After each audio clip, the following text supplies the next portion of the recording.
எப்பவுமே தனக்கு தானே தான் சரியன்ற மாதிரி என்ன இல்ல. தனக்காக தானே தான் போராடணுன்ற மாதிரி விஜய் பார்வதின்ற ஒரு முடிவு சரியா தான் போய்க்கிட்டு இருக்கு. அதாவது அவங்க முடிவெடுக்க இல்ல. ஆனா கூடுதலா பல விஷயங்கள்ல வந்து எகென்ஸ்டா பேச்சு போட்டு தனக்கு தானே அவங்கலாம் போராடிக்கொண்டே இருப்பாங்க.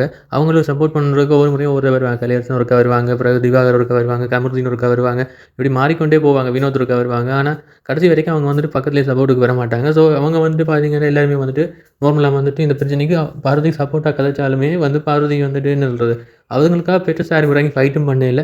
இதே பார்த்தீங்கன்னா, ஒருக்கா வந்துட்டு எங்களோட சபரிமலை என்ன பண்ணிக்கிறாருன்னா, ரம்யாவ வந்துட்டு டாக்டர் திவாகர் வந்து என்ன பண்ணிக்கிறாருன்னா, தகுதி ஆதாரம் இருக்கணும்னு சொல்லி பேசினதுக்காக என் தங்கச்சியா நான் சண்டை அடிப்பேன்னு சொல்லி, அந்த சின்ன ஒரு தகுதி ஆதாரம் என்று ஒரு வார்த்தை சொன்னதுக்காக அடிபாட்டுக்கே போயிட்டார். அவ்வளோ பெரிய சண்டை, அவ்வளோ இது கத்தினவர்.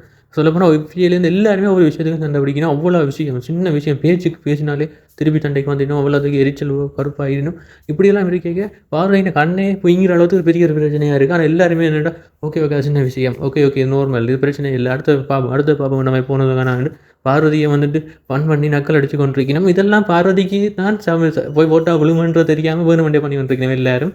சொல்லப்போனா இத பார்க்கைக்க ஏன்டா பார்வதிய பார்க்கவே பரிதாபமா இருக்குது. ஏன்டா ஒரு கண்ல அடி விழுந்தா பிறகும் ஆனா வந்து அது அவங்க அழுதோட அமைதியா இருந்தாலும் பரவாயில்ல. அவங்க ஊர்க்குள்ள மாரி கத்துவாங்களே, அதுவே பார்க்க இரிட்டேட் தான் அவங்களுக்கு. பட் என்ன இருந்தாலும் பாவம் அவங்க அடி விழுந்து கண்ணெல்லாம் வீங்கி விழுந்ததுக்கு ஒரு சம்பவம் ஆயிடுச்சு என்று யோசிக்க பரிதாபமா தான் இருந்துச்சு.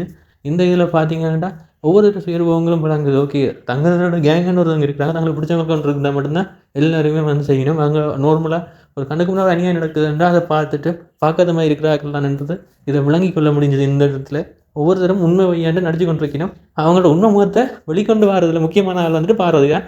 எவ்வளோதான் நிலவா நடிச்சாலும், பார்வதி ட்ரிகர் பண்ணி அவங்கள கடுப்பேத்தி அவங்கள கொந்தளிக்க வச்சு அவங்களுடைய சமநிலையை உடைச்சு அவங்கள வெளியில காட்டுறதுக்கு உதாரணம் இன்றைக்கு விக்கல்ஸ் விக்ரம் தான். விக்கல்ஸ் விக்ரத்தின் மாற்றத்துக்கும் பார்வதியும் ஒரு காரணம், முக்கிய காரணம். இத பத்தி நீங்க என்ன நினைக்கிறீங்க? கமெண்ட்ல சொல்லுங்க. Thank you guys.